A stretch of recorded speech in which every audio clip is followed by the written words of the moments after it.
Berto? Ikaw ba yan, Mang Berto? Naghahanap po ako ng signal kaso naligaw ako. Sobrang dilim dito, hindi ko na alam kung saan nandaan pa uwi. Ganun ba, Rhea? Ayos lang yan. Mas sanay ako sa dilim. Halika't ituturo ko sa'yo ang daan pabalik. Teka, hindi ikaw si Mang Berto. Ikaw si Segundo. Ang galing pa rin pala ng memorya mo. Akala ko'y walang kwenta dahil naligaw ka. Pero ngayon, sisiguraduhin ko na di ka na maliligaw patungo sa bahay namin. Tulong! Tulong, may tao ba rito? Nilo! Tita Flora, tulungan niyo ako! Sinasabi ko sa'yo, huwag na huwag kang lalapit kahit konti. Marunong ako mag-arnis. Walang makakarinig sa'yo rito, Rhea.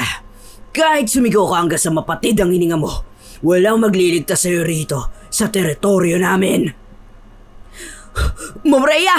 Tumakbo ka na! Huwag kang lilingon! Ako na bahala sa demonyo na to! Naku! Nilo, wag! May hawak siyang kung ano! Isa ka pa, Nilo! Isasama kita sa ihawan! 4 na araw bago mangyari ang kilabot na yon sa masukal na gubat, ay kararating pa lamang ni Rhea sa isang liblib na baryo sa Capiz. Bitbit ang kanyang malaking maleta. Punong-puno ng reklamo ang kanyang muka habang tinatahak ang maputik at baku-bakong daan patungo sa lumang bahay ng kanyang tita Flora. Kasama niyang driver at tagabantay ng bahay na si Nilo, na tahimik na nagbubuhat ng kanyang mga gamit. Ma'am Rhea, akin na ho maleta ninyo. Mabigat ho yan. Baka maputikan na kayo dito sa daan. Medyo madulas pa naman dahil umulan kanina. Huwag na, Nilo, kaya ko na to. Pero seryoso ba talaga? Wala talagang kahit anong signal ng cellphone dito? Ay, naku, ano ba naman yan? Paano ako mabubuhay na walang internet ng isang buong buwan? Para namang pinatapon ako dito sa dulo ng daigdig eh. Ganyan ho talaga dito, ma'am. Sanayan lang ho sa umpisa. Pero, alam mo, tahimik po ang buhay rito. Masarap ang hangin, basta huwag lang talaga kayong gagala ng gabi sa labas ng bakuran. Alam mo, isa ka pa, Nilo. Bakit ba takot na takot kayo mga taga rito kapag sumasapit yung gabi? Ano bang meron? Mga magnanakaw ba? O baka naman mga aswang? Uso pa ba yun ngayon sa modernong panahon? Alam nyo, nakakatawa kayo. Ay nako, huwag niyo pong paglaruan ng mga salitang yan, Ma'am Rhea. Ang dila ay may kapangyarihan. At dito sa lugar namin, marami ang nakikinig sa dilim na hindi natin nakikita. Sus, yan na naman. Nananakot ka pa. Sige na, nasan ba si Tita Flora? Gusto ko nang humiga at mag-shower. Ang lagkit ko na sa biyahe mula pa sa airport eh.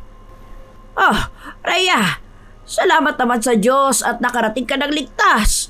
Akala ko kung paano na kayo sa daan ni Nilo. Nilo, ipasok mo na yung mga gamit ng pamangkin ko sa kwarto niya doon sa itaas. Opo, Tita Flora. Akin na po. Ma'am Rhea, ako na ho mag-aakyat dito sa itaas. Sige na nga. Salamat, Nilo Tita, grabe naman ho dito sa lugar ninyo. Bakit ganito?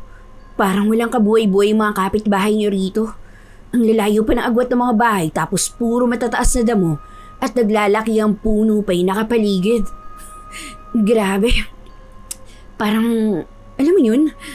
Parang pang-horror yung setup. Mas mabuti na ang ganyan, Rhea. Mas tahimik ang buhay. Mas ligtas sa gulo. Halika na muna rito sa kusina at naghanda ako ng maiinom mong malamig na juice. Balita ko sa mama mo panay ang iyak mo bago ka sumakay ng eroplano papunta rito. Ay naku, paano namang hindi ako iiyak, tita? Parang pinarusahan ako rito eh.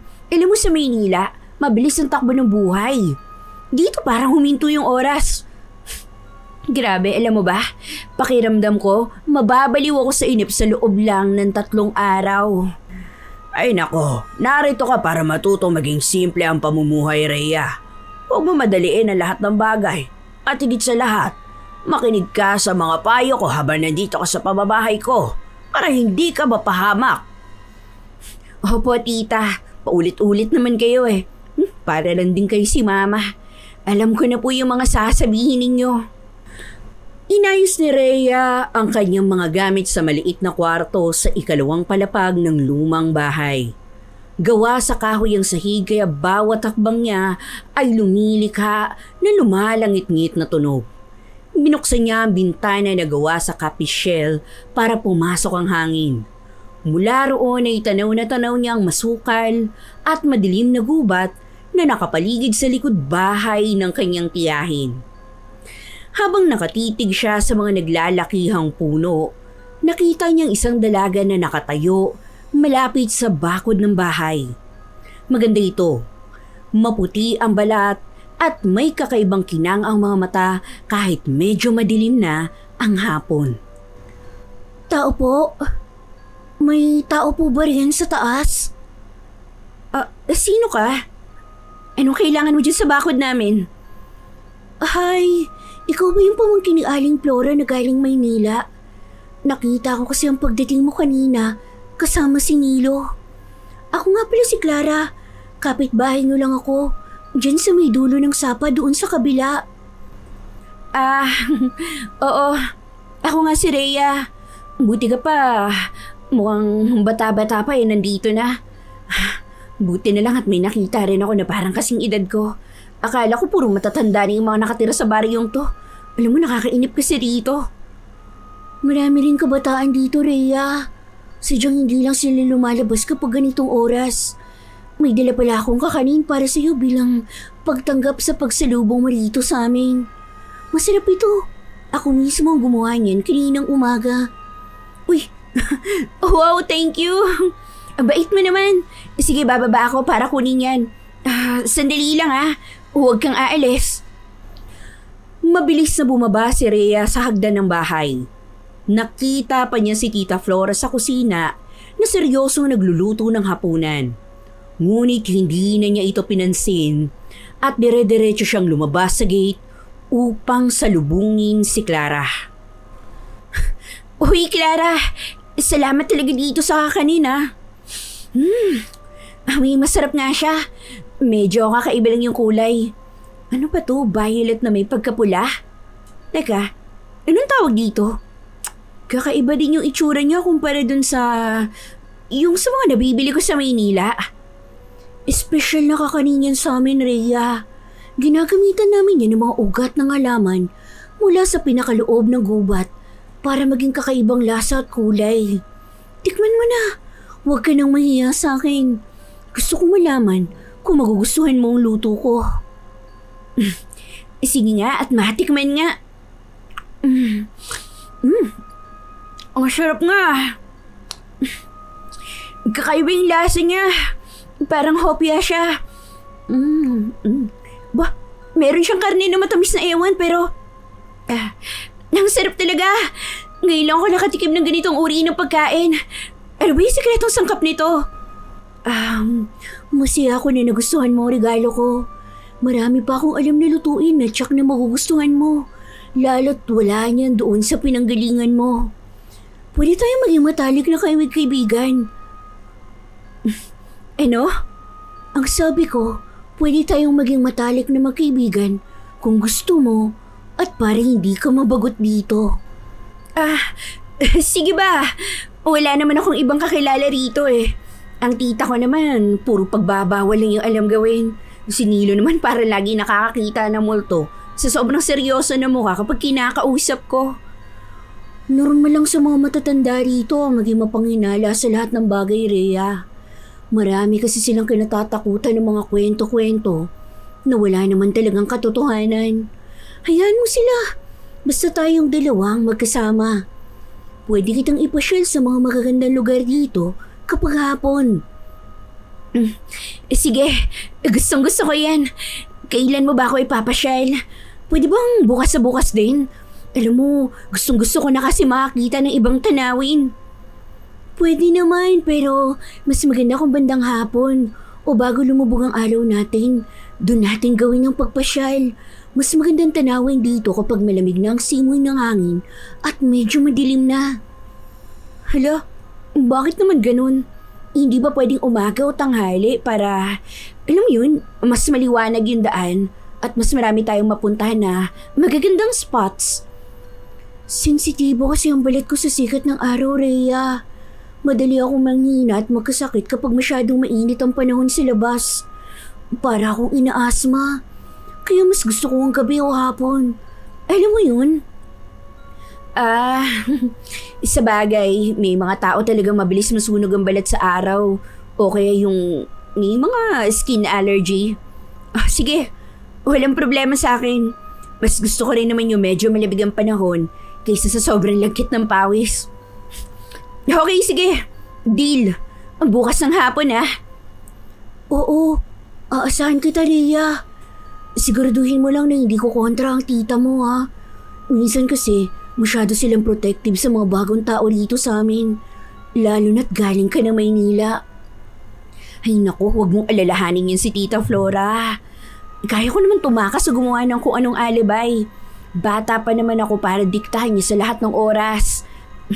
Ganito na lang. Magkita tayo bukas, Nang pumasok si Rhea sa loob ng bahay, bit-bit ang natirang kakanin. Nakasalubong niya si Tita Flora sa sala na may hawak na sandok. Galit ang mukha ng matanda habang nakatingin sa kanyang pamangkin at sa hawak nitong pagkain na nakabalot sa dahon ng saging. Sino yung kausap mo sa labas ng bakod kanina, Rhea? At saan naman galing yung hawak mo na yan? Kanina ko pa kayo naririnig na nagbubulungan doon. Si Clara ho, tita. Kapitbahay lang natin sa dulo ng sapa doon. Alam mo, binigay niya ako ng kakanin bilang welcome gift. Napakabait nga niya. Alam mo, buti pa siya. Marunong sumalubong sa mga bisita. Clara, walang nakatirang Clara sa dulo ng sapa, Rhea. Ang pamilya roon ay matagal lang umalis dahil sa mga bali-balitang kumakalat tungkol sa kanila. Itapon mo pagkain na yan ngayon din sa basurahan. Huwag mong kakainin yan, Sa susunod, huwag kang basta-basta kumakain ng bigay ng hindi mo naman kakilala. Ano ka ba naman, Tita Flora? Bakit pa napaka-hostile niyo sa mga tao dito? Tsaka masarap naman yung kakanin na gawa niya. Nakain ko na nga yung kalahati. At ito, tingnan mo. Nabuhay pa naman ako at wala namang sumasakit sa akin. Hindi mo alam ang ginagawa mo, Rhea. Ang mga aswang dito, nagsisimula sa pagbibigay ng pagkain para makuha ang tiwala mo. Kapag nakain mo ang handog nila, unti-unti na magbabago ang panlasa mo sa mga karne hanggang sa maging isa ka na sa kanila. O kaya naman, ay maging madali ka nilang mahanap sa dilim. Ay nako. Nakakatawa ka talaga, Tita Flora. Sobrang advance ng imahinasyon mo. Akala ko may matalino ka at nag-aral. Hanggang ngayon ba naman, tita, naniniwala ka pa rin sa mga kwentong ganyan? Si Clara ay napakaganda at napaka-edukadang kausap. Para naman maging aswang, di ba? Kayo naman, sobrang judgmental niyo naman. Ma'am Rhea, huwag niyo sanang mamasamain pero makinig ho kayo sa tita niyo. Marami nang nawawalang turista dito sa Capiz. Nuling nakitang may kasamang magandang babae sa gubat. Huwag niyo pong baliwalain ang mga sinasabi namin sa inyo. Para rin ho ito sa kaligtasan ninyo. Alam mo ikaw, Nilo, tumahimik ka nga Driver ka lang dito. Huwag mo akong pangaralan na parang tatay ko. Kung ayaw niyo ko lumabas ng bahay, sabihin niyo yung totoong dahilan. Hindi yung tinatakot niyo ko sa mga multo at aswang. Hindi naman ako tanga. Nilo, iwanan mo muna kami rito. Ikaw, Rhea, pumasok ka sa kwarto mo ngayon din. Mula ngayon, bawal ka na lumapit sa bakod na yan kapag hapon o gabi. At kapag nakita ko babaeng yan na umaaligid sa bahay ko, ako mismo magpapaalis sa kanya gamit ang buntot ng pagi na nakasabit niya sa altar. Grabe naman, napakasama niyo naman. Kaya palang wala gusto makipagkaibigan sa inyo dito sa baryo niyo. Ay nako, napaka-backward ng pag-iisip ninyo. Bahala na nga kayo dyan. Umakyat si Rhea sa kanyang kwarto at padabog na isinarado ang pinto. Sobrang init ng ulo niya sa narinig na paratang ng kanyang tiyahin. Hindi niya maintindihan kung bakit gano'n na lang ang takot at galit nila sa isang inosenteng dalaga na katulad ni Clara. Dahil sa inis niya sa dalawa, mas lalo lamang nitong napukaw ang kanyang kuryosidad at ang kagustuhang suwayin ang mga utos ni Tita Flora. Kinabukasan, naging maayos naman ang takbo ng buong araw. Ngunit panay ang bantay at pasulyap-sulyap sa kanya ni Tita Flora mula sa kusina at sala. Hanggang sa sumapit muli ang dapit hapon. Sumilip si Rhea sa balkonahe at nakita niya si Clara na dahan-dahang naglalakad sa labas ng bakod habang may dalang payong upang harangan ang huling sikat ng araw. Sumenyas ito sa kanya na lumapit siya. Dahil abala si Tita Flora sa pag-aayos ng mga altar at pagdarasal sa sala, dahan-dahang bumaba si Rhea at patalising lumapit sa bakod. Rhea, buti naman at nakalabas ka kahit saglit lang. Kumusta? Hindi ba nagalit ang tita mo sa pagkain na ibinigay ko sa'yo kagabi? Ayun nga eh. Alam mo ba, medyo nagwala siya. Sinabi niya na pang-aswang ka daw at gusto mo kong kainin. At ipinapatapon pa nga pala niya yung kalahati ng kakanin mo. Alam mo, pasensya ka na. Medyo may katandaan na kasi kaya kung ano-ano na yung pinapaniwalaan masyado ng mga old folks dito. Ayos lang. Sanay na ako sa ganyang mga paratang ng mga matatanda rito, Rhea. Kapag kasi bago ka o kaya naman may iba ang pamumuhay mo sa kanila, mabilis kang pagbintangan ng masasamang bagay. Pero wag mo na silang isipin. Hindi naman sila ang mahalaga dito. Ang magandang balita na dala ko para sa iyo ay tungkol sa plano natin. Oh, ano yun? May pupuntahan ba tayo na masayang lugar ngayon? Ay naku, alam mo ba nababaliw na ako sa loob ng bahay na yan? Oo, may gaganapin napakalaking piyesta sa kabilang bundok bukas ng gabi. Maraming masasarap na pagkain doon na ngayon mo lang matitikman. May sayawan at ipapakilala kita sa buong pamilya at mga kaibigan ko. Gustong-gusto kong sumama ka sa akin para naman maranasan mo yung tunay na saya dito sa amin. Piyesta? Seryoso ba yan? Gustong-gusto ko yan pero... Teka, paano naman ako makakaalis ng gabi? Paniguradong hindi ako papayagan ni Tita Flora na lumabas kapag madilim na. Sobrang higpit ng pagbabantay niya sa akin ngayon. Lalo't alam niyang nagkausap tayo. May paraan naman lagi kung gusto mo talaga, Rhea. Hindi ba may driver kayo sa bahay ninyo? Si Nilo, pwede mo siyang bayaran ng pera para ihatid ka at samahan doon sa kabilang bundok. Mas madali yung may sasakyan kayo para hindi kayo mapagod sa mahabang paglalakad sa dilim. Sa bagay, may pera naman ako dito sa bag ko. Malaking halaga din yung natira sa allowance ko mula sa Maynila na ibinigay sa akin ni Papa. Siguraduhin ko na masisilaw si Nilo kapag pinakitaan ko siya ng pera. Kuripot pa naman kasi yan si Tita Flora na nagpapasahod sa kanya. Mabuti kung ganyan ang plano mo, Rhea. Basta bukas ng gabi, hihintayin kita sa may bukana ng gupat pagkalampas ng lumang tulay sa dulo ng sapa. Doon tayo makikita para sabay na tayong pumunta sa piyesta.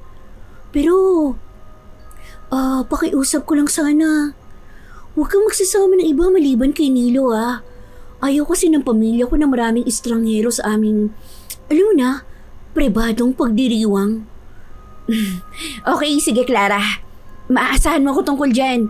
Sisiguraduhin ko na makakatakas ako bukas ng gabi na wala nakakaalam sa bahay na yan. Magkikita tayo doon sa bukana ng gubat. Exciting to! Nang gabing yun, habang naghahapunan ng tatlo sa kusina, tahimik lang si Rhea ngunit abala ang kanyang utak sa pagpaplano ng pagtakas. Napansin ni Tita Flora ang kanyang pananahimik, kaya tinanong niya ito habang nag-aabot ng plato ng kanin. Rhea, mukhang tahimik ka yata ngayon. May masakit ba sa'yo? O baka naman napagtanto mo ng tama ang lahat ng sinabi ko sa'yo kagabi tungkol dyan sa babaeng si Clara? Wala po, Tita. Masakit lang ho ng bahagya yung ulo ko dahil sa init ng panahon. Kaya gusto ko sanang matulog ng maaga. Ito, mamaya. Pagkatapos natin maghapunan. Mabuti naman kung ganon. Mas makabubuti sa'yo ang magpahinga sa loob ng kwarto mo kaysa sa kung ano-ano yung iniisip mo sa labas.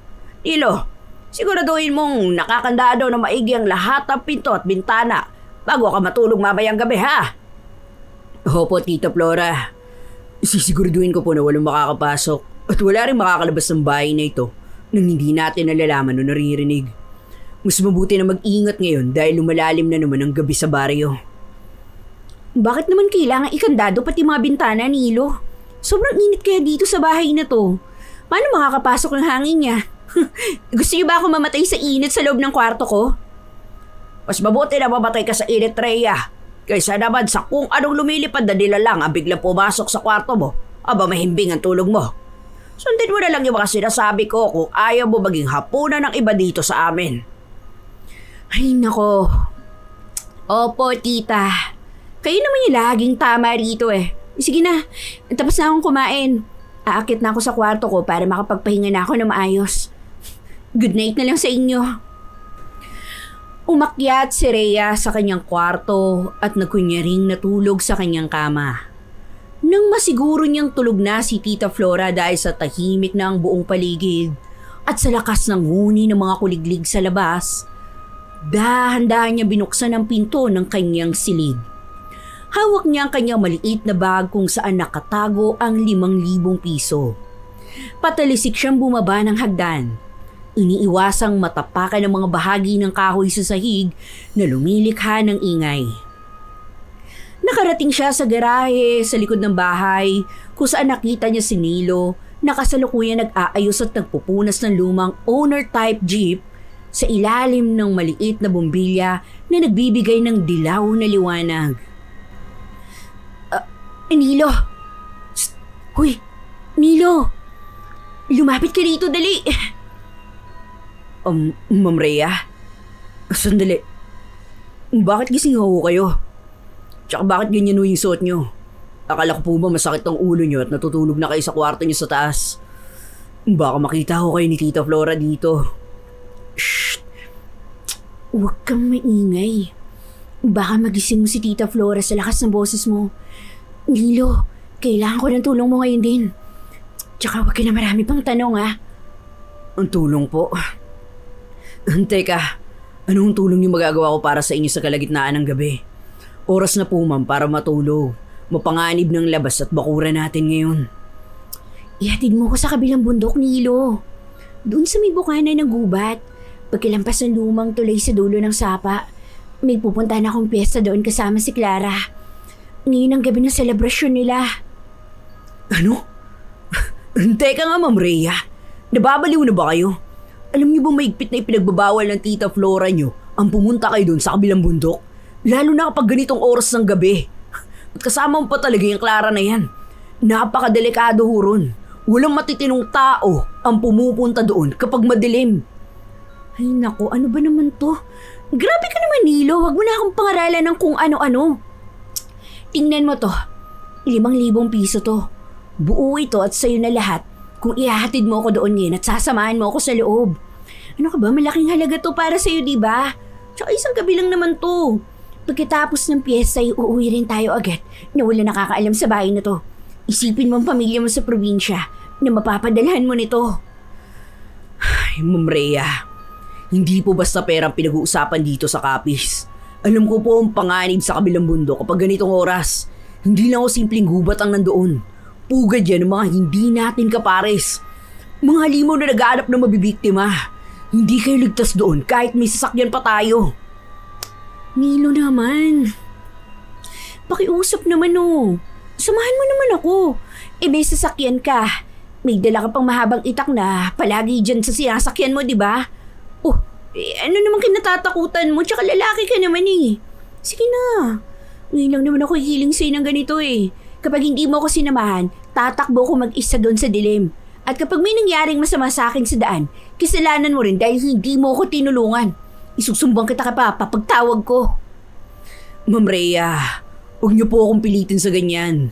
Napakahirap ng kalagayan ko rito. Sige. Pumili ka, Nilo. Hawak mo ng 5,000 at ligtas akong makararating doon kasama mo? O hahayaan mo ako maglakad mag-isa sa masukal na gubat na walang kasama habang may mangyayaring masama sa akin? Sige, isipin mo na mabuti ngayon yung desisyon mo. Tiningnan lang ni Nilo ang pera sa kamay ni Rhea pagkatapos ay tumingin siya sa determinadong mukha ng dalaga.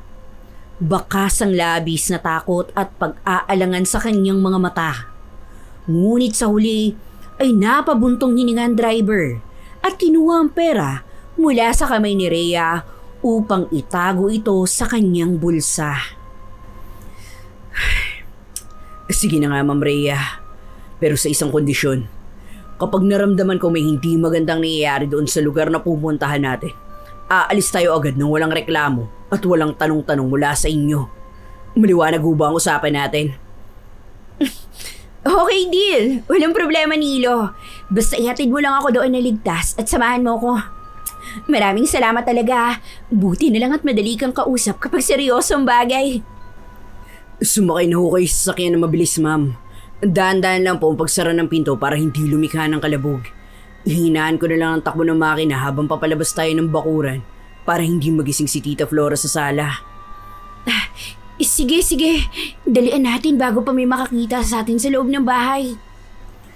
Sumakay si Rhea sa tabi ng driver's seat habang dahan-dahang pinapaandar ni Nilo ang jeep. Ang tanging liwanag na gabay nila sa madilim na kalsada ay ang malamlam na headlight ng sasakyan na tumatama sa naglalakihang puno ng gubat ng kapis. Ang simoy ng hangin ay unti-unting lumalamig. May kasamang kakaibang amoy na tila ba nabubulok na karne na hindi maipaliwanag ni Rhea. Ngunit dahil sa pananabik niya makapunta sa sinasabi ni Clara na pista, binaliwala niya ang lahat ng kakaibang senyales. Habang papalayo ang sasakyan sa tapat ng bahay, hindi napansin ni Rhea na sa itaas ng bintana ng kwarto ni Tita Flora, may isang matandang aninong nakatayo doon habang nakatitig sa papalayong jeep. Hawak-hawak nitong isang latigo ng buntod pagi at isang bote ng kumukulong dilaw na lana na may kakaibang amoy ng bawang at asin. Ang lumang owner-type jeep ni Nilo ay dumaan sa pinakamakipot at pinakamaputik na daan sa gilid ng bundok. Habang palalim sila ng palalim sa gubat, ang mga sanga ng naglalakihang puno ng akasya at balete ay tila ba bumababa upang hawakan ang bubong ng sasakyan. Walang ibang maririnig kundi ang ugong ng lumang makina at ang huni ng mga kwago na tila nagbabadya ng masamang pangyayari. Sa bawat metrong tinatahak nila, unti-unting nawawala ng liwanag ang paligid, hanggang sa tanging ang nanlalabong headlight na lamang ng jeep ang nagbibigay ng pag-asa sa madilim na daan. Sa mga gilid ng kalsada, may mga mabilis na anino na sumasabay sa takbo ng sasakyan. Mga aninong masyadong malalaki para maging isang ordinaryong hayop. Nilo, sigurado ka bang tama itong daan na tinatahak natin? Bakit parang lalong sumisikip yung daanan? At saka, ano ba yung amoy na yun? Parang may patay na hayop sa paligid. Ma'am Rhea, sinasabi ko na sa inyo, hindi magandang pakiramdam ko rito. Ang amoy na yan, hindi yan patay na hayop lang. Amoy yan ng sariwang dugo na hinahalo sa putik. Yan ang amoy ng kamatayan. Pwede pa tayong bumalik, ma'am. Iikot ko na tong jeep habang may spasyo pa. Ano ka ba naman, Nilo? Nandito na tayo. At saka binayaran na kita ng 5,000 ha. Huwag mo nga akong takutin sa mga kwento mong pambata. Malapit na tayo sa tulay. Doon yung usapin namin ni Clara. Bilisan mo nilang magpatakbo. Hindi niyo kasi ako naiintindihan, ma'am eh. Tingnan niyo yung mga puno sa gilid. Nakikita niyo ba yung mga uwak na yan? Hindi sila lumilipad kahit maingay ang makina natin. Nakatitig lang sila sa atin. At tingnan niyo yung mga sanga sa taas. May mga nakasabit na kung ano na hindi ko mawari. Parang mga bituka ng hayop. Ano ba naman to? Nakakadiri ka, Nilo ha. Baka mga baging lang yan o mga dahon na natuyo. Ano ka ba? Masyado ka nang napapraning. Mag-focus ka na nga lang dyan sa pagmamaneho mo bago pa tayo mahulog sa bangin. Ma'am Rhea, makinig kayo sa akin. Alam niyo ba nung bata pa ako, may mga kwento mga matatanda tungkol sa kabilang bundok na to. Walang nakatira dito kundi ang mga pamilya na nangingilin. Mga taong hindi nakikita sa araw at may matutulis ng ngipin kapag sumapit ang kabilang buhay ng gabi. Ay nako, Nilo, ang lalim naman ng kwento nyo. Alam nyo kung totoo yan ha? Bakit may pista? Bakit may handaan? Nakita mo naman sa Clara, di ba? Napakaganda niya. May aswang ba na ganun kaganda? Kung aswang siya, di sana kinain na niya ako noong unang araw pa lang. Yan yung bitag nila, ma'am. Kumakain muna sila ng tiwala bago sila kumain ng laman. Kapag nakuha na nila yung loob mo, doon ka na nila dadalhin sa sarili nilang lamesa. Maaring yan dahilan kung bakit binigyan ka niya ng kakanin kahapon. Para markahan ka. Alam mo ikaw, tumahimik ka na Nilo ah. Naiirita na ako sa boses mo na puro pananakot. Biglang may lumitaw na napakalaking itim na aso sa gitna ng daan. Ang mga mata nito ay naglalagablab sa pulang liwanag sa dilim. Buong lakas na tinapakan ni Nilo ang preno ng jeep, dahilan upang halos sumubsob si Rhea sa dashboard. Ang sasakyan ay gumawa ng matinis na tunog habang dumudula sa putik bago tuluyang huminto, ilang pulgada na lamang ang agwat sa dambuhay ng aso. Sa isang kurap ng mata, ang aso ay biglang nawala sa dilim ng kakahuyan. Na tila ba, ito'y naging isang usok na lamang. Kasabay nito ang makina ng jeep ay umubo ng ilang beses bago tuluyang namatay. Ang mga headlight ay kumislap-kislap at tuluyang napundi na nag-iwan sa kanila ng ganap na kadiliman. Oh my God, Nilo! Ano yun? Anong nangyari sa jeep? Bakit namatay yung ilaw? Nanginginig ang boses ni Nilo habang kinakapa ang kanyang itak sa ilalim ng upuan. Sinasabi ko na sa inyo, ma'am. Hindi ordinaryo aso yung nakita natin. Yun yung bantay ng gubat na to. Huwag na huwag kayo lalabas sa sasakyan. Manatili na kayo sa loob habang sinusubukan kong buhayin ang makina. Naku, bilisan mo, Nilo. Sobrang dilim dito. Hindi ko man lang makita yung sarili kong mga kamay. At saka grabe yung lamig. Bakit naman biglang lumamig ng ganito? Parang may humihinga sa labas ng bintana ko. Panay ang pihit ni Nilo sa susian ng jeep, ngunit lagutok lamang ang naririnig nito. Nakakainis! Ayaw umandar! Mukhang nasira ang baterya o may naputol na kable sa ilalim. Ma'am Rhea, hawakan niyo ang braso ko. Huwag kayong titingin sa labas ng bintana, pakiusap. Nilo, may tao sa labas. May nakita kong pulang liwanag na papalapit sa atin mula sa dulo ng tulay. Teka, ano ba yun? Tao ba yun? Sa gitna ng makapal na hamog na dahan-dahang lumalabas mula sa sapa, isang figura ang naglalakad, bitbit ang isang mitsa ng sulon na may pulang apoy. Habang papalapit ito, unti-unting nakikilala ni Rhea ang pamilyar na muka. Si Clara ito, nakasuot ng puting duster na may mga bahid ng putik sa laylayan at may suot na napakatamis ngunit malamig ng ngiti. Rhea, mabuti naman at nakarating kayo. Kanina ko pa kayo hinihintay dito sa bukana ng tulay. Akala ko hindi ka na makakarating dahil sa tita Flora mo. Clara, grabe. Tinakot mo naman kami at saka nasiraan kami ng jeep pagdating dito. May nakita kaming malaking aso sa daan. Muntik na nga kaming mabangga. Yung aso ba na yun? Huwag kayong mag-alala. Alagang aso lang yan ng pamilya ko. Mabait yun sa mga bisita. Sadyang nagbabanday lang siya sa mga estranghero na may mga masasamang balak. Halika na! Iwan niyo na ang jeep dyan. Malapit lang ang daan patungo sa pista. Kailangan lang nating tawirin ang tulay na ito at maglakad pa ng kaunti. Bumaba ng jeep si Nilo habang mahigpit na hawak ang kanyang itak na nasa likuran niya. Clara, hindi ligtas ang lugar na to para kay Ma'am Rhea. Mas mabuting iuwi ko na siya ngayon din habang maaga pa. O kami nang gagawa ng paraan para maayos ang sasakyan na to bukas. Tumingin ng matalim kay Nilo si Clara. Na tila ba may kung anong galit na sumilip sa kanyang mga mata bago muling ngumiti. Bakit ka ba natatakot, Nilo? Nandito na kayo At saka naghanda ang pamilya ko ng napakaraming pagkain para sa inyong dalawa. Sayang naman ang pagod nyo kung babalik kayo ng walang laman ng tiyan. O baka naman, ayaw mo lang talaga na makisalamuha sa amin. Oo nga naman, Nilo. Nandito na tayo. At saka sayang naman yung mga perang binigay ko sa'yo, no? 5,000 kaya yun. Eh, kung uuwi lang tayo agad nang hindi man lang ako nakakakain, parang lugi pa ako. Clara, sige, sasama ako sa'yo pero please, alalayan mo kami Sobrang dilim talaga dito sa daan nyo. Walang problema, Rhea. Hawakan mo yung kamay ko. Napakalamig ng kamay mo Huwag kang mag-alala. Mamaya iinit din ang katawan mo sa sarap ng handaan namin. Nang hawakan ni Rhea ang kamay ni Clara, nakaramdam siya ng matinding kilabot. Ang balat ni Clara ay kasing lamig ng yelo at parang walang pintig ng puso ang dumadaloy sa mga ugat nito.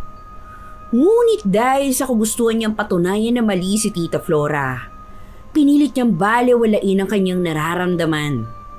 Dahan-dahan silang naglakad patawid sa lumang tulay na gawa sa mga nabubulok na kahoy. Bawat hakbang nila ay lumilikha ng nakakakilabot na langit-ngit sa ilalim ng tulay. Ang tubig ng sapa ay tila ba natitigilan sa pag-agos. Maitim, malapot at naglalabas ng singaw na amoy bulok na basura. Habang naglalakad sila sa makipot na landas sa loob ng gubat, napansin ni Rhea na walang kahit anong huni ng kuligligo ibon. Ang tanging maririnig lamang ay ang kaluskos ng kanilang mga paa sa tuyong dahon at ang kakaibang tunog ng paghinga ni Clara. Mababaw yon at mabilis. Tila may kung anong likido na nakabara sa kanyang lalamunan. Clara, matanong ko lang bakit ganito? Parang napakalayo naman ng pamilya mo sa sibilisasyon. At saka bakit walang ibang mga bahay dito sa dinadaanan natin? Parang puro masukal na gubat na to Mas gusto kasi ng pamilya ko mapayapang lugar, Rhea. Doon sa walang nangingialam sa aming mga tradisyon. Alam mo naman ang mga tao sa ibaba. Puro chismis at paninira ang alam kapag may nakita silang naiiba sa kanila. Pasimple namang lumapit at bumulong si Nilo kay Rhea. Ma'am Rhea, tingnan niyo mga puno sa gilid niyo. May mga nakasabit na naman na bituka. Pero mukhang bago pa yan. Dumadalay pa ang dugo sa mga dahon. Ma'am, pakiusap. Pwede ba bumalik na tayo habang hindi pa natin nadadating yung dulo? May sinasabi ka ba, Nilo? Kung nagugutom ka na, huwag kang mag-alala. Malapit na tayo. Ang mga nakasabit na yan ay mga palamuti lang para sa pista. Bahagi yan ng aming kultura upang salubungin ng mga espesyal na bisita na katulad ni Rhea. Palamuti? Kakaiba naman pala yung kultura niyo dito, Clara. Medyo nakakatakot pala pero... sige, tiwala naman ako sa'yo. Habang nagpapatuloy sila sa paglalakad, nagsimulang magbago ang paligid. Ang mga naglalakihang puno ng balete ay tila ba nag-iiba ng hugis sa dilim. Namukha itong mga higanteng tao na nakatayo at nagbabantay. Mula sa mga madidilim na bahagi ng gubat, may mga kakaibang tunog silang naririnig. Parang may sumisipol sa itaas ng mga puno at may mga kaluskos na mga mabibilis na paa na sumasabay sa kanilang paglalakad. Biglang may sumulpot na anino sa tabi ng isang malaking puno. Isang matangkad at napakapayat na lalaki ang dahan-dahang lumabas sa daanan. Nakasuot ito ng lumang kamesa di chino na punong-puno ng mantsa ng lupa at dugo. Ang mukha nito ay napakaputla. Ang mga mata ay lubog at walang kislap. At ang kanyang liig ay nakatagilid sa kakaibang anggulo na tila ba nabalian ito ng buto. Clara, ito na ba ang bagong putahe? Ang bango. May sariwang laman mula sa lungsod. Clara, sino ba siya? Anong sinasabi niyang putahe? Tsaka, bakit naman ganyan yung itsura niya? Huwag ka matakot sa kanya, Rhea. Yan si Mang Segundo. Yan ang pinsan ng tatay ko. Medyo may kapansanan lang siya kaya ganyan ang kanyang pagsasalita. Huwag mo na lamang siyang papansinin. Gutom lang yan dahil kanina pa yan naghihintay sa handaan. Segundo, lumayo ka na muna riyan ha. Huwag mong takutin yung bisita ko. Hinawakan ng mahigpit ni Clara ang balikat ni Rhea na may kasamang kakaibang bigat.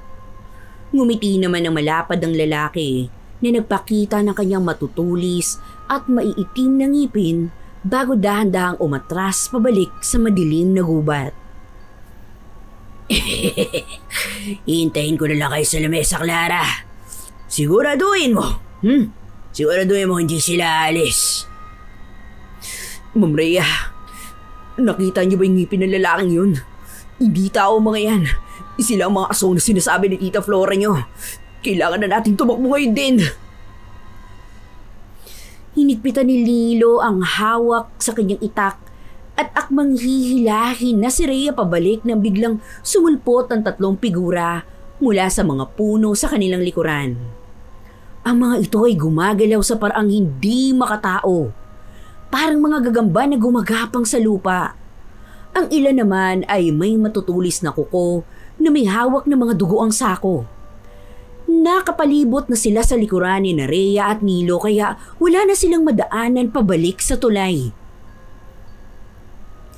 Saan kayo pupunta, Nilo? Hindi ba't sabi ko sa inyo, nag-abala ang buong pamilya ko para sa pistang ito? Bastos naman kung aalis kayo nang hindi man lang sumasabay sa amin sa pagkainan. Rhea, magtiwala ka sa akin ha. Di ba, magkaibigan tayo? Nagsimula nang mag-iba ang ekspresyon ng mukha ni Clara. Nagsimula na ring umiyak sa takot si Rhea habang nakikita ang mga nakapaligid sa kanila. Clara, pakiusap, gusto ko na umuwi. Hindi ko na gusto yung piyesta na to. Natatakot na ako. Ibalik mo na kami sa bahay ni Tita Flora. Huli na para bumalik, Rhea. Nandito na tayo sa mismong lugar ng pista. Tingnan mo ang harapan mo. Humakbang ng dahan-dahan papalapit kay Rhea ang kaibigan niya habang ang kanyang mga pulang mata ay unti-unting nagniningning sa dilim. Dito na tumambad sa kanilang isang napakalawak na espasyo sa gitna ng gubat, ngunit walang kahit anong dekorasyon ng pista ang makikita rito. Walang mga makukulay na banderitas, walang masayang musika, at walang mga ilaw kundi ang pulang apoy mula sa 3 malalaking cauldron na nakasalang sa gitna ng lugar na iyon. Ang usok na lumalabas mula sa cauldron ay may amoy ng nasusunog na buhok at bulok na laman na sumasakal sa hininga ni Rhea. Nakasentro sa ilalim ng isang dambuhalang puno ng balete ang mahabang lamesang kahoy. Sa ibabaw nito ay may mga lumang pinggan na may mga uod na gumagapang at may mga dugoang karne na hindi malaman kung saang hayop ito nanggaling. Nakapaligid sa lamesa ang halos 20 nilalang. Mga lalaki, babae at mga bata na may maiitim na labi. Nililisik na pulang mga mata at matutulis na kuko na panay ang kaskas sa lamesa na lumilikha ng nakakakilabot na tunog. Sabay-sabay silang tumayo at nagsalita. Nandito na ang bagong putahe. Ang sarap ng hapunan natin ngayon. Salamat, Clara. Oh my God! Tulong! Ayoko rito! Nilo! Tulungan mo ako pakiusap! Iligtas mo ako! Lumayo kayo sa kanya! Mga demonyo kayo! Kapag may lumapit pa sa inyo, titiyakin ko na hihiwain ko mga leg nyo! Ma'am Rhea, tumayo na kayo dyan! Huwag kayong bibitaw sa akin! Tumayo si Nilo sa harapan ni Rhea habang iwinawasiwas ang kanyang itak sa mga aswang na dahan-dahang lumalapit. Humahalakak naman si Clara ng napakalakas. Isang halakhak na hindi nagaling sa boses ng isang tao, kundi tunog ng isang gutom na hayop. Isang maliit na itak laban sa aming lahat, Nilo. Nagpapatawa ka ba? Mas mabuting ibaba mo na yan at sumabay ka na lang sa hapunan namin. Ikakat namin kayo ng pino para mas masarap ang sabaw ng putahe namin ngayong gabi. Ang mga aswang ay nagsimulang mag-click ng kanilang mga dila at gumawa ng mga ungol na parang mga asong ulol habang dahan-dahang pinaliliit ang bilog sa paligid ni Rhea at Nilo. Si Rhea ay wala nang magawa kundi ang yakapin ng sarili habang humihikbi sa tindi ng pagsisisi na hindi niya pinakinggan ang mga babala ni Tita Flora. Walang mapagsidla ng takot na nararamdaman ni Rhea at Nilo. Ano ang laban ng maliit na itak na lalaki sa pamilya ng mga aswang? Dahil sa sobrang sama ng sitwasyon, hindi na nakuha ni Rhea na magsisi sa pagpunta niya doon sa akala niya ay isang pistahan. Tanging hiling na lamang niya ay kayanin ni Nilo na ipagtanggol ang kanilang sarili laban sa mga gutom na gutom at walang awang pamilya ng mga aswang. Hiwain na natin sila habang sariwa pa ang laman.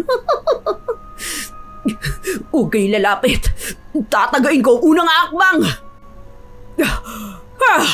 Lumayo kayo sa kanila, mga demonyo aswang! Isang malakas sa tunog ng latigong buntot pagi ang humati sa dilim. Tinamaan sa mukha ang isang aswang na sumusubok sumakay sa gilid ng jeep. Dumating si Mang Berto at Tita Flora para sagipin ng dalawa. Rhea! Nilo! Dito sa kabilang jeep! Sumakay kayo na mabilis!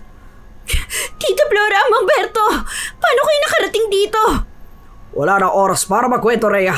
Nilo, padarin mo na ang jeep natin. Flora, isabog mo ang asin at bawak sa likod. Eto sa inyo! O walang hiya kalimaw! Isinabog ni Mang Berto ang 1 kilong asin at tinagtad na bawang sa mga aswang. Humaharurot ang jeep palayo habang maririnig ang mga matitinis na tili ng mga aswang na nasusunog. Ilang minutong takot at pangambang masundan, sa wakas ay nakabalik sila sa bahay kahit na nanginginig pa sa takot. Kinaumagahan, kahit na grabe ang pinagdaanan nila kagabi ay sinubukan ni Nilo at Rhea na lumabas ng baryo upang humingi ng tulong sa bayan. Ngunit hinarangan sila ng panibagong problema. Ma'am Rhea, uminto na muna tayo. Tingnan niyo yung unahan natin. Oh my God, Nilo! Yung tulay! Bakit ganyan yung itsura niyan? Sirang tulay, ma'am. Sadyang pinagpuputol ang mga poste ng kahoy. Hindi makakatawid kahit ang pinakamagaan na sasakyan. Naku, paano tayo makakaalis ngayon? Walang signal ang cellphone ko. Paano ako makakatawag kay Papa sa Maynila? Sinasabi ko na sa inyo, hindi ka kasi nakinig, Rhea, kaya ayan tuloy. Sinadya din ang sirain niya para hindi tayo makikita tulog sa bayan. Nakakulong tayo rito hanggang sa matapos ang pista ng pula. Tita Flora, sorry talaga. Hindi ko naman po inaasahan na aabot sa ganito yung lahat eh.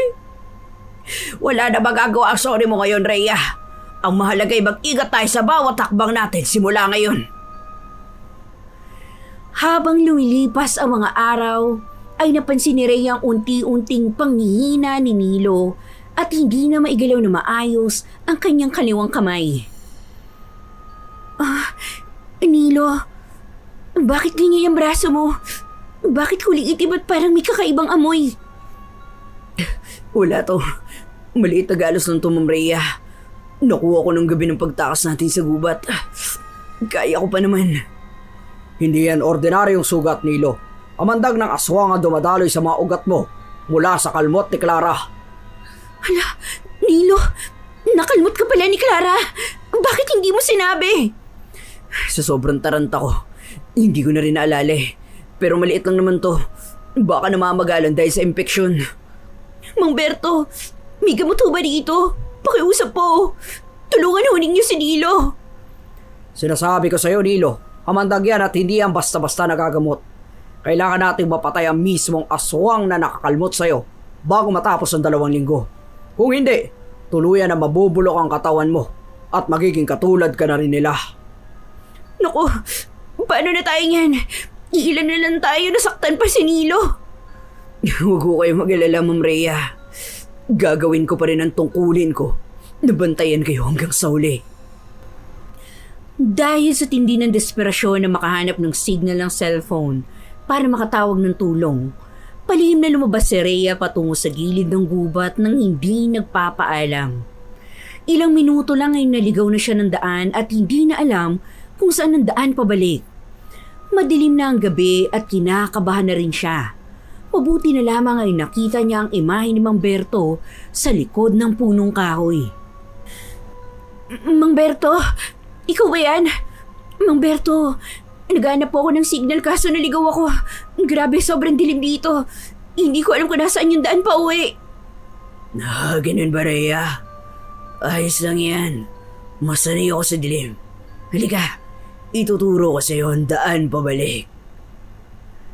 Nagulat si Rhea. Hindi iyon si Mang Berto. Tumambad ang itsura ng figura ng lalaki mula sa puno at naalala niya ang tiyuhin ni Clara na si Mang Segundo. Hindi! Hindi ikaw si Mang Berto! Ikaw si Segundo! Ang galing rin pala ng memorya mo. Akala ko walang kwenta dahil naligaw ka. Pero ngayon, sisiguraduhin ko na di ka na maliligaw patungo sa bahay namin. Unti-unting lumapit si Segundo sa kanya. Napasigaw si Rhea at nanginginig na humanap ng kahoy para panlaban kahit papaano sa aswang. Huwag ka lalapit! Tulong! May tao ba rito? Nilo, Tita Flora, tulungan niyo ako! Sinasabi ko sa'yo, huwag kang lalapit. Kahit konti, marunong ako mag-arnis. Wala nang makakarinig sa'yo dito, Rhea. Kahit sumigaw ka hanggang sa mapati ng hininga mo, walang magliligtas sa'yo rito sa teritoryo namin. Ma'am Rhea! Tumakbo ka na! Huwag kang lilingon! Ako nang bahala sa demonyong to! Naku, Nilo, wag! May hawak siya kung ano! Isa ka pa, Nilo! Isasama na kita sa ihawan! Mabilis na sumugod si Nilo, hawak ang kanyang itak habang dumating din si Mang Berto, ang tunay na Mang Berto, at may dala itong latigo na naging dahilan upang muling umurong si Segundo sa dilim. Ligtas silang nakabalik sa bahay, ngunit mas lumala na ang kalagayan ng braso ni Nilo. Mas naging seryoso ang sitwasyon sa loob ng bahay. Araw-araw ay abala si Mang Berto at Tita Flora sa paghahanda ng mga sandata laban sa mga aswang na patuloy na nagmamasid sa kanila. Tita Flora, ano po itong dilaw na likido na pinapakuluan ninyo sa kawa dun sa kusina? Lana ito, Rhea. Espesyal na langis ng nyog na may mga sagradong ugat. Kapag naibuhos natin ito kay Clara, hihina siya at hindi na makakapagpalit anyo. Doon natin siya madaling mapapatay. Nilo, ihanda mo mga matutulis na kawayang sibat na ito. Pahiran mo na kasi at bawang ang mga dulo. Opo, Mang Berto. Gagawin ko po kahit medyo manid ng aking braso. Ma'am Rhea, awakan niyo rin po itong maliit na kutsilyo. Gamitin niyo ito kung sakaling may lumapit sa inyo. Salamat, Nilo. Tutulong ako sa inyo. Ayoko na maging pabigat lang dito sa bahay. Isang gabi bago ang takdang araw ng pista, nagsimulang makaranas ng kakaibang ingay si Rhea sa kanyang kwarto. May mga boses na nagmumula sa labas ng bintana sa ikalawang palapag. Rhea, buksan mo tong bintana. Miss na kita, kaibigan. Ang pamilya mo sa Maynila, nag-aantay sa'yo rito sa ibaba. Sumama ka na sa akin. Umalis ka dyan, halimaw. Hindi kita kaibigan at hindi ako sasama sa'yo. Huwag ka matigas ang ulo, Rhea. Bukas, sa gabi ng pista ng pula, kahit anong tago niyo sa loob ng bahay na yan, kami mismo ang kukuha sa'yo. Naririnig mo ba ang tunog ng iyong katapusan? Tita Flora! Mang Berto! Narito na naman si Clara sa bintanan ko! Pakiusap, tulungan niyo ako! Diyos ko! Flora, dalian mo! Iusik mo asin sa bubong! Walang hiya ka! Eto sa'yo, demonyo aswang! Narinig na lamang nila ang matinis na tili ng aswang habang mabilis na lumilipad palayo patungo sa masukal na gubat ng kapis. At sumapit na nga ang huling gabi ng 2 linggong paghihintay. Ang buwan sa langit ay nagikulay dugo at ang buong paligid ay binalot ng makapal at napakalamig na hamog. Sa loob ng bahay nakahanda na ang lahat ng huling labanan. Narito na ang gabi ng pista ng pula. Flora, Rhea, manatili ka sa loob ng bilog na asin na iginuwit ko rito sa sahig ng sala. Huwag na huwag kang aalis dyan kahit na anong mangyari. Handa ng aking itak, Mang Berto. Kahit mabulok pa ang braso ko, hindi ko hayaang makuha nila si Ma'am Rhea. Berto, narinig mo ba yan? Ang mga kaluskos sa labas ng bakod. Napakarami nila. Parang pinalilibutan na nila yung buong bahay natin. Oh my God! Naririnig ko rin sila. Parang may mga kaluskos din sa bubong at sa pinto. Tulungan nawa tayo ng Diyos sa gabing to. Ayun na, narito na sila. Maganda kayo lahat. Huwag na huwag kayo titingin na diretso sa kanilang mga pulang mata dahil may taglay silang hipnotismo. Ang pinto ng bahay ay biglang nayinig na isang napakalakas na kalabog mula sa itaas. Nasinundan na nakakakilabot na halakhak ni Clara at ng kanyang pamilya, mga aswang. Ang gabi ng pista ng pula ay nagsimula sa isang nakakabinging katahimikan na tila ba maging ang hangin ay natatakot ng umihip. Sa labas ng lumang bahay ni Tita Flora, ang makapal at kulay gatas na hamog ay dahan-dahang gumagapang paakyat sa mga dingding na kahoy. Biglang narinig ang malakas na kalmot, hampas at kalabog sa mga saradong bintana na gawa sa kapis. Ang buong bahay ay nanginginig na tila may lindol. Tita Flora, may sumisira na bintana sa kusina. Ang lakas ng tunog, parang guguho na yung pader. Natatakot na po ako. Huwag ka matakot at huwag kang aalis sa bilog na asin, Rhea. Manatili ka dyan. Magiging ligtas ka rin dyan. Berto, ang bintana sa kusina, umibigay na. Oh, eto na. Isabog ang asin sa tapat ng pinto. Nilo, ihanda mo, itakbo sa likod. Braso ko. Tito Flora, napakasakit. Parang sumasabay ang pintig ng puso ko. Sa tambol na naririnig ko. Mula pa yata yun sa kabilang bundok. Huwag ka magpapadala sa tunog na yan, Nilo. Labanan mo yan. Yan ang tawag ng kanilakawan. Itoon mo ang iyong isipan sa pintuan. Sabay-sabay na nabasag ang mga bintana sa sala at kusina. Lumipad, pumasok ang 2 mababangis na aswang na may mahabang kuko at dugoang bibig. Mabilis na iwinasiwas ni Mang Berto ang kanyang buntot pagi habang si Nilo, kahit nanginginig ang buong katawan at nangihina ang kaliwang braso, ay buong lakas na tinaga ang isa sa mga aswang gamit ang kanyang matalim na itak na nasa sala. Lumayas kayo rito, mga kampo na kadiliman! Ang sakit! At tulas sa tuko ng albularyo! Huwag niyo kaming subukan! Hetong sa'yo, demonyo ka! Nilo, mag-ingat ka! Sa likod mo! May pumasok sa kisame! Sa taas! Lumayo ka sa akin!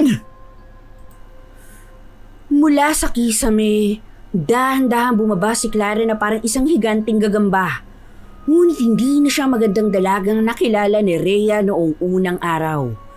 Ang duster niya ay punit-punit at may mga bahid ng tuyong dugo. Ang balat niya ay kulay abo at ang kanyang bibig ay nakabukas ng napakalaki. Punit ito hanggang sa tenga. Puno ng matutulis na ngipin na may tumutulong malapot na pulang likido. Akala niyo ba mapoprotektahan kayo ng mumurahing asin na yan? Rhea, lumabas ka na riyan sa bilog. Oras na para maging putay ka sa pista namin. Gutom na kami. Lumayo ka sa pamangkin ko, Clara. Wala kang makukuha rito, kundi kamatayan. Pamangkin? Huwag mo akong patawanin, Flora. Bakit hindi mo sabihin kay Rhea ang katotohanan? Bakit hindi mo sabihin sa kanya kung bakit siya talaga ipinadala dito sa kapis? Anong sinasabi mo, Clara? Tita Flora, anong ibig niyo sabihin? Ang Tita Flora Morea ay dating kasapi ng grupo namin. Ang asawa niya ang dating pinuno namin bago siya pinatay ng mga tao sa bayan. May utang na dugo ang pamilya niya sa amin at ikaw ang kabayaran na pinagkasunduan para sa kaligtasan ng bahay na to. Ano? Hindi yan totoo! Tita Flora, magsalita ka! Sabihin mo na sinungaling ang halimaw na yan! Hindi yan totoo, Rhea! Pinilit lang nila ako noon. Lumabas ako sa grupo nila dahil ayoko maranasan mo ang ginawa nila sa asawa ko. Huwag ka maniwala sa kanya. Sinusubukan ka lang niyang linlangin. Pero hindi ba't kaya mo siya pinapunta rito? Ay para maging kapalit ng buhay ni Nilo na unti-unting namamatay sa sumpa?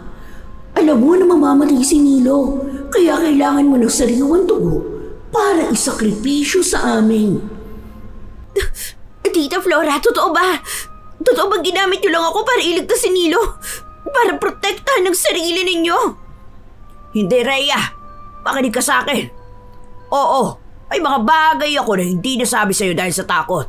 Pero hindi kita isasakripisyo sa kanila. Perto, usan mo siya ng lana na madalang aswang na yan. Bago pa makakilo si Mamberto, sumabog ang pinto sa likod ng kusina. Pumasok ang 3 pang aswang, kabilang ang matangkad na lalaking may sirang leeg. Nagsimula ang matinding gulo sa loob ng maliit na sala. Natumba ang sulo na hawak ni Mamberto at dahan-dahang kumalat ang apoy sa lumang kurtina at sa kahoy na dingding ng bahay. Sa tindi ng usok at kaguluhan ay nawala ng proteksyon ng bilog ng asin na matapakan at magulo ito ng sumugod na aswang. Flora! Nasusunog ang bahay! Kailangan natin lumabas ngayon din! Hindi natin sila makakayanan dito sa loob! Ma'am Rhea, hawakan niyo ang kamay ko. Tatakbo tayo palabas patungo sa daan. Saan kayo pupunta? Walang makakatakas sa gabing ito.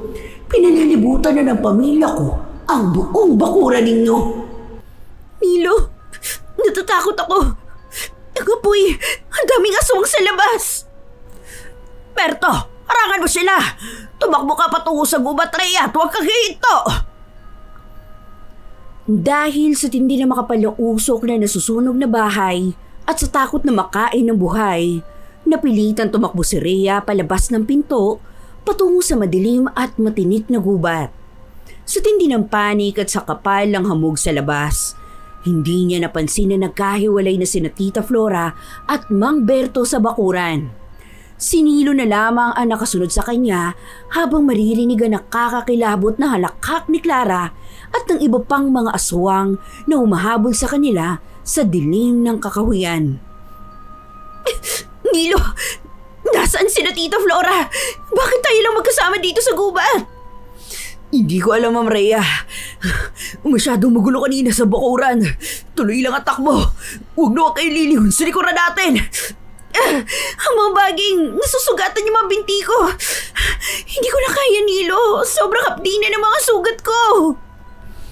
Tumakbo ka pa, Rhea. Mas masarap ang karne kapag pagod at mabilis ang tibok ng puso. Clara, pakiusap, patawarin mo na ako.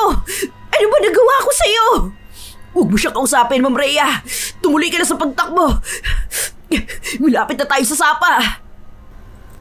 Biglang sumulpot si Clara sa harapan nila mula sa itaas ng isang malaking puno ng akasya.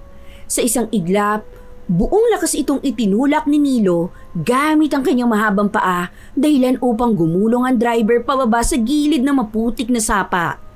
Naiwan si Rhea na nakasandal sa isang dambuhalang puno.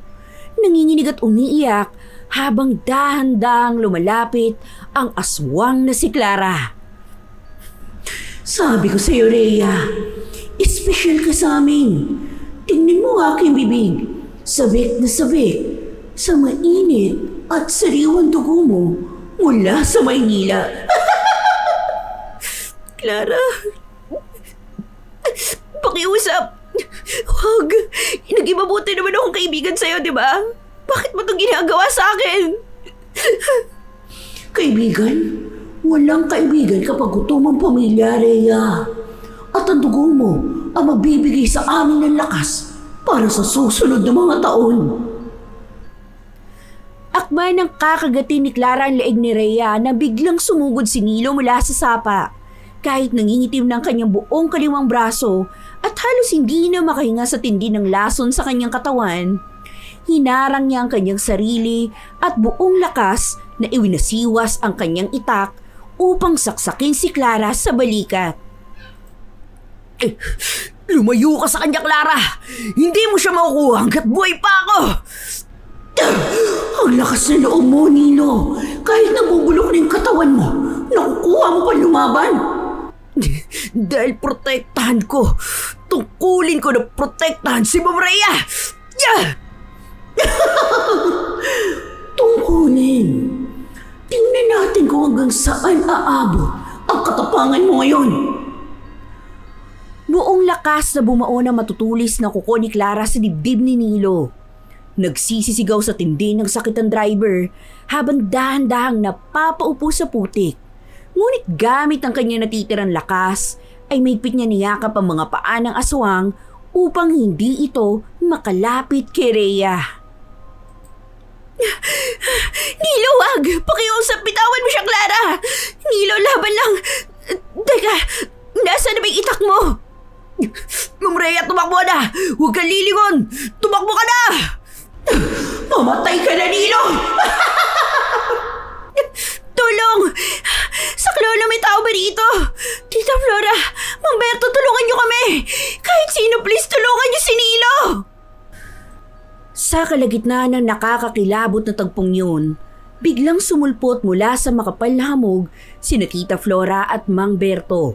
Bitbit ni Tita Flora ang kawa na may kumukulong dilaw na lana, habang si Mang Berto naman ay may hawak na latigong buntot pagi at isang matulis na sibat na kawayan na may mga ukit na dasal. Ikaw! Lumayo ka sa kanya! Demonyo kaswang! Kayo na naman! Hindi ba kayo napapagod na makialam sa amin? Mang Berto, matanda ka na. Paikliin mo pa yung natitirang oras ng buhay mo? Ang buhay mo, ang paiikling ko aswang! Eto sa'yo! Isang napakalakas at matalim na tunog ng latigo ang muling umalingaw sa buong gubat. Tinamaan ng sapat sa mukha si Clara, dahilan upang mapabitaw ito kay Nilo at mapanatili sa sobrang sakit habang dumidiretso ang hiwa sa kanyang pisngi hanggang sa leeg. Ang mukha ko! Ang mukha ko, napakapde! Demonyo ka! Makakaganti na rin ako sa inyong mga aswang! Ito para sa asawa ko! Ito para sa pamilya ko at sa pamangkin ko! Lumayas ka sa mundong to! Buong lakas na ibinuhos ni Tita Flora ang mainit at kumukulong dilaw na lana sa buong katawan ni Clara. Kaagad na umusok ang balat ng aswang, na tila ba natutunaw ang kulay gatas at abo nitong balat, habang sumisigaw ito sa tindi ng sakit at hindi na makagalaw upang magpalit ng anyo bilang isang hayop. Aray ko! Napakainit! Nasusunog rin po ang katawan ko! Tulungan niyo ako, Tiyo, Ama! Ina! Mga kapatid ko! Aba, nagtatawag ka pa! Sige lang! Tawagin mo sila na mapatay ko pa natitirang miyembro ng pamilya mo! Tapusin na natin to, Flora, bago pa talagang dumating ang iba niyang kasamahan mula sa kabilang bundok. Sa pagkakataong yun, gamit ang kanya natitirang lakas, buong lakas na itinarak ni Mamberto o matulis sa sibat ng kawayan na pinahira ng asin, bawang at basbas ng albularyo sa mismong dibdib ng aswang. Bumaon ito ng malalim na naging dahilan upang tuluyang mapatigil si Clara sa kanyang pagsigaw, habang dahan-dahang lumuluhan na maitim na dugo ang kanyang mga mapupulang mata. Hindi to maaari! Ang pista ng pamilya ko! Rhea, papatayin kita! Mamamatay ka na, halimaw! Bumalik ka sa kandilimang pinanggalingan mo! Kung mamamatay man ako, Rhea, titiyakin ko na babalikan na rin ang pamilya ko. Ang Kumanda ka! Hindi pa ito tapos! Ang dami mo pang sinasabi! Mabatay ka na! Umagos ang malansa at mabahong dugo ni Clara sa malamig at maputik na lupa. Nangisa ito at mararamdaman mo ang sakit sibat sa bawat pag-iyaw nito at pag-iyak. Ang bawat bahagi ng kanyang katawan ay nagsimulang magbago. Mula sa pagiging tila isang halimaw, unti-unting nangitim ang kanyang balat at nagbitak-bitak na parang tuyong lupa na tinamaan ng matinding init. Ang kanyang matinis na tili ay unti-unting humina. Naging isang nagmumumog na tunog ng paghihingalo hanggang sa tuluyan na siyang naging kulay itim na abo. Ang abo na yon ay tinangay ng isang napakalakas at malamig na ihip ng hangin patungo sa pinakaloob na madilim na gubat ng kapis. Kayo! Huwag kayo kikilos! Flora! Yung mo natitira kasi sa paligid natin.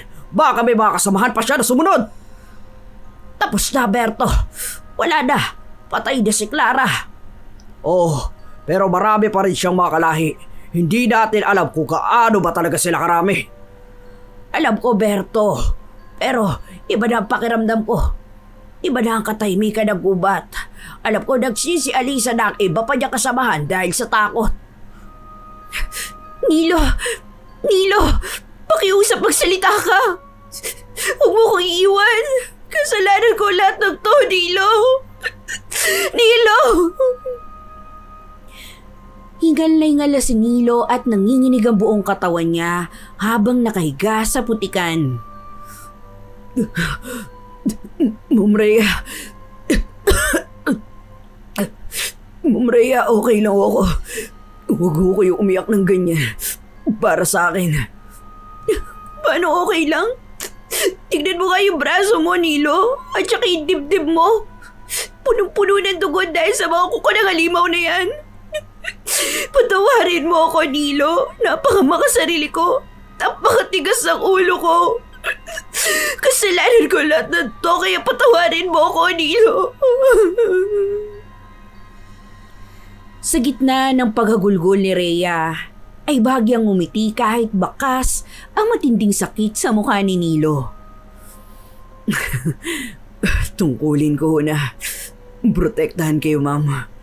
At saka masaya po ako. Naligtas kayo. Flora, Rhea, tignan nyo. Di ba sinabi ko na, gagaling lang si Nilo kapag namatay ang aswang na nakakalmot sa kanya. Unti-unti na nawawalang itim na kulay ng braso mo, Nilo. At ang mabahong amoy ay napapalitan na ng amoy ng sariwan dugo. Nakahinga ng maluwag ang magtiya. Lumuhod si Tita Flora sa tabi ni Rhea at niyakap ang pamangkin niya ng sobrang higpit. Dahil patay na ang aswang na nagbigay ng lason sa kanya, Rhea. Usang nawawala ang sumpa kapag ang pinagmula nito ay tuluyan na naging abo. Ligtas na si Nilo. Anak, ligtas na tayong lahat. Yumaka pabalik na mahigpit si Rhea kay Tita Flora habang patuloy ang pag-agos ng kanyang mga luha. Tita Flora, patawarin niyo ako. Naniwala ko sa mga kasinungalingan ni Clara tungkol sa inyo. Akala ko talaga ginamit niyo lang ako. Akala ko masama kayo dahil napakahigpit niyo po sa akin. Tana, Rhea. Naiintindihan ko. Kasalanan ko rin dahil hindi ko agad ipinaliwanag sa iyo lahat. Natakot ako na baka kapag nalaman mo tungkol sa nakaraan ko at sa asawa ko, kamuyan mo ko at layasan mo ako rito. Ang tanging hangad ko lang ay ang protektahan ka dahil ikaw na lang ang natitirang alaala ng kapatid ko. Hinalika ni Tita Flora ang buhok ng pamangkin habang humihikbi ito. Tita, ipinapangako ko na makikinig na ako sa inyo. Hindi na ako susuway. Salamat po dahil hindi niyo ako pinabayaan kahit na napakasama ng ugali ko po sa inyo. Well, ngayon tapos na. Halika na kayo. Kailangan na nating linisin ang gubat na ito. Ang bahay niyo, Flora, ay tuluyan ang natupok ng apoy. Doon muna kayo sa akin, sa dampapan samantala, habang nagpapalipas ng isang gabi. Bukas na bukas din ay kailangan ng umalis ni Rhea dito sa Capiz para sa kanyang sariling kaligtasan. Ma'am Rhea, huwag ko kayong mag-alala. Bukas na bukas kahit masakit pa ang braso ko, gagawa ko ng paraan para maihatid kayo sa labasan ng baryo. Gagamitin natin ang jeep ni Mamberto. Marahang umiti ang binata sa dalaga. Pinunasan man ni Rhea ang kanyang mga luha at hinawakan ang kamay ni Nilo. Maraming salamat, Nilo. Hindi ko makakalimutan ang ginawa mo para sa akin. Utang ko sa iyo ang buhay ko. Wala nga naman yun, Ma'am Rhea. Kung sino naman hindi magdadalawang isip na tulungan ang kanyang kapwa. Kinabukasan ay sumikat ang araw na may kakaibang ganda. Ang makapalit na kakatakot na hamog kagabi ay tuluyang napawi. Napalitan na mainit na sikat ng araw na tumatagos sa mga dahon ng gubat. Sa tapat ng dampa ni Mang Berto, inihanda na ni Nilo ang lumang jeep. Ang kanyang braso ay may benda na lamang at bagamat may kaunting galos at panghihina, ay ganap na itong gumaling mula sa nakamamatay na laso ng aswang. Inimpake na ni Rhea ang kanyang mga natitirang gamit at nailigtas mula sa nasunog na bahay. Lumabas siya sa balkonahin ng dampa at nakita si Tita Flora na naghahanda ng baon niyang kakanin. Mga ordinaryong kakanin na gawa sa malakit at niyog. Walang halong kakaibang kulay o lason. Lumapit ang dalaga kay Tita Flora at niyakap ito mula sa likuran. Tita Flora, mamimiss ko po kayo rito. Kahit 2 linggo lang ako rito. Pakiramdam ko ay marami ako natutunan na hindi ko naman tututunan sa Maynila sa loob ng maraming taon. Mamimiss ka rin namin dito, Rhea. Pero kailangan mo nang umalis para sa kaligtasan mo. Maaring si Clara pinuno ng grupo nila at kahit patay na siya, marami pa rin silang miyembro sa mga kabilang bundok. Ang lungsod ang pinakamaligtas na lugar para sa isang katulad mo. Malungkot man ay ngumiti si Rhea nang maaliwalas sa kanyang tita. Sana po sa susunod na pagpunta ko dito, wala na mga aswang na susubok na gawin akong putahe sa pista nila. Natawa naman ang bahagya si Tita Flora sa sinabi ni Rhea. Sana nga anak, basta't tandaan mo ang mga aral na natutunan mo rito. Ang pag-iingat ay hindi karuwagan, kundi proteksyon sa sarili. Biglang sumigaw si Nilo mula sa sasakyan at handa na silang umalis. Ma'am Rhea, nakanda na ho ang jeep. Kailangan na natin umalis bago pa lumubog ang araw at baka maubutan pa tayo sa dilim ng daan. Mang Berto, maraming salamat po sa pagliligtas sa amin. Kundi dahil sa inyo at sa kaalaman ninyo, baka hindi namin alam kung ano na nangyari sa amin at baka naging hapunan na kami doon sa gubat. Wala nga naman, Rhea. Tungkulin ng isang albularyo na panatiliin ang balanse sa pagitan ng ating mundo at ng kanilang mundo. Mag-iingat ka sa biyahe mo at huwag ka nang basta-bastang tatanggap ng kakanin sa mga hindi mo kakilala. Opo, Mang Berto, hindi ko na ho gagawin yun. Kahit anong pagkain pa yan. Magtatanong muna ako ng 10 beses bago ko kagatin. Yan, tama yan, Iha. Mabuti naman at kahit papaano, may natutunan ka rito sa bayan namin. Marami ho ako natutunan, Mang Berto. At maraming salamat po ulit. Sige na ho, mauuna na ho ako. Sige, pag-iingat ka anak.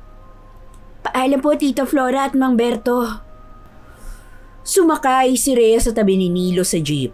Habang umaandar ang sasakyan papalayo sa liblib na baryo ng Capiz, lumingon si Rhea sa likod at kinawayan sina Tita Flora at Mang Berto na nakatayo sa tapat ng dampa. Baka sa kanyang puso matinding takot mula sa mga nagdaang gabi. Ngunit may kasama na rin itong kapayapaan at bagong lakas. Dito nagtatapos ang malagim ngunit puno ng aral na karanasan ng ating bidang si Rhea. Isang dalagang bakasyonista na pumasok sa Capiz na puno ng kapritsyo at katigasan ng ulo. Ngunit lumabas nang may matinding pagpapakumbaba at respeto sa mga bagay na hindi niya nauunawaan. Sa buhay natin, madalas tayo maging tulad ni Rhea. Dahil sa ating kuryosidad, sa ating kagustuhan maging independent o sumuway sa mga payo ng mga nakatatanda sa atin. Madali tayong mabulag sa mga bagay na mukhang maganda sa ating paningin. Ang mundong ito ay puno ng mga tulad ni Clara. Mga nilalang na may matatamis ng ngiti, nag-aalok ng mga pabor at nagpapakita ng huwad na pagkakaibigan para lamang makuha ang ating mga tiwala. Ngunit sa likod ng mga magagandang muka at matatamis sa salitang yon, ay may mga matutulis ng ngipin na nag-aabang na lamunin tayo kapag tayo ay naging mahina na. Ang tunay na aral dito ay hindi lamang tungkol sa pag-iwas sa mga aswang o sa mga kwentong bayan ng Capiz. Ito rin ay tungkol sa respeto sa mga babala ng mga nagmamahal sa atin, sa pagpapahalaga sa katapatan ng mga taong handang magbuwis ng buhay para sa atin, katulad ni Nilo at Tita Flora, at sa pagkakaroon ng talas ng pakiramdam sa pagpili ng mga taong papapasukin natin sa ating buhay. Sapagkat sa likod ng bawat magandang probinsya, sa likod ng bawat makabagong lungsod, at sa likod ng bawat ngiti ng isang estranghero, ay may mga nakakakilabot na halimaw na tahimik na naghihintay sa dilim. Nag-aabang ng susunod na putahe para sa kanilang pista. Mag-ingat kayo sa inyong susunod na bakasyon dahil baka ang susunod na kwento na aking isasalaysay ay ang kwento mo na. Wakas.